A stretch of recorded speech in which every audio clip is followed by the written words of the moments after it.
Question है हमारे पास resonance का कि बेसिक स्ट्रेंथ बेस की स्ट्रेंथ को भी हम चेक कर सकते हैं रेजोनेंस को यूज करते हुए। अब देखें अगर हम एमाइंस की बात करें तो NH3 जो है ये एक स्ट्रांग बेस है बनिस्बत किसके, एनिलीन के। एनिलीन का स्ट्रक्चर ये है NH2 और यहां ये बेंजीन रिंग है, तो ये हमारे पास एनिलीन है। NH3 एनिलीन की निस्बत एक स्ट्रांग बेस है। वजह क्या है? वजह रेजोनेंस है, क्योंकि एनिलीन के अंदर रेजोनेंस पॉसिबल है।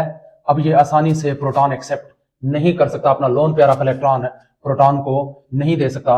अगर हम NH3 के स्ट्रक्चर को देखें तो ये लोन पेयर ऑफ इलेक्ट्रॉन है। जब प्रोटॉन यहां पे अटैक करेगा तो ये अपने लोन पेयर ऑफ इलेक्ट्रॉन आसानी के साथ प्रोटॉन को देकर इसके साथ कोऑर्डिनेट कोवलेंट बॉन्ड बना सकता है, यानी इसकी प्रोटोनेशन आसानी के साथ पॉसिबल है।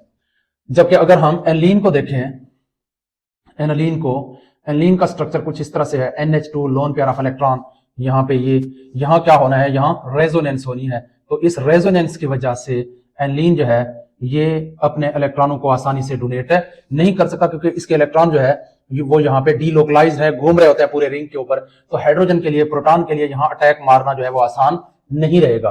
अब क्या होगा, अब यहाँ पे ये डबल बॉन्ड और NH2 के ऊपर यहाँ प्लस चार्ज, अच्छा जी, और फिर ये इस तरह से ये जो इलेक्ट्रॉन है ये यहाँ पे शिफ्ट हो गए नेगेटिव चार्ज, और ये इस तरह से नेक्स्ट यहाँ पे ये इलेक्ट्रॉन यहाँ शिफ्ट हो जाएंगे, ये यहाँ पे नेगेटिव चार्ज की सूरत में।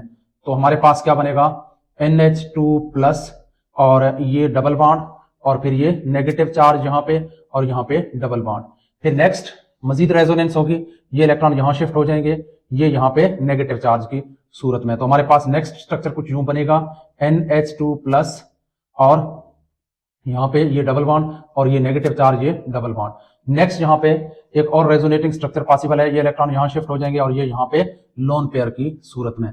तो हमारे पास नेक्स्ट ये वाला स्ट्रक्चर बनेगा, यहाँ पे डबल बॉन्ड, यहाँ डबल बॉन्ड, यहाँ भी डबल बॉन्ड, और ये अब सिंगल बॉन्ड में कन्वर्ट हुआ है NH2, ये पॉजिटिव चार्ज खत्म, यहाँ पे लोन पेयर ऑफ इलेक्ट्रॉन वापस आ चुके। अब इस रेजोनेंस की वजह से यहाँ पे इलेक्ट्रॉनों के ऊपर अटैक मारना हाइड्रोजन के लिए पॉसिबल नहीं है, क्योंकि बेस वो है जो अपने इलेक्ट्रॉनों का पेयर आसानी से डोनेट कर सकता है।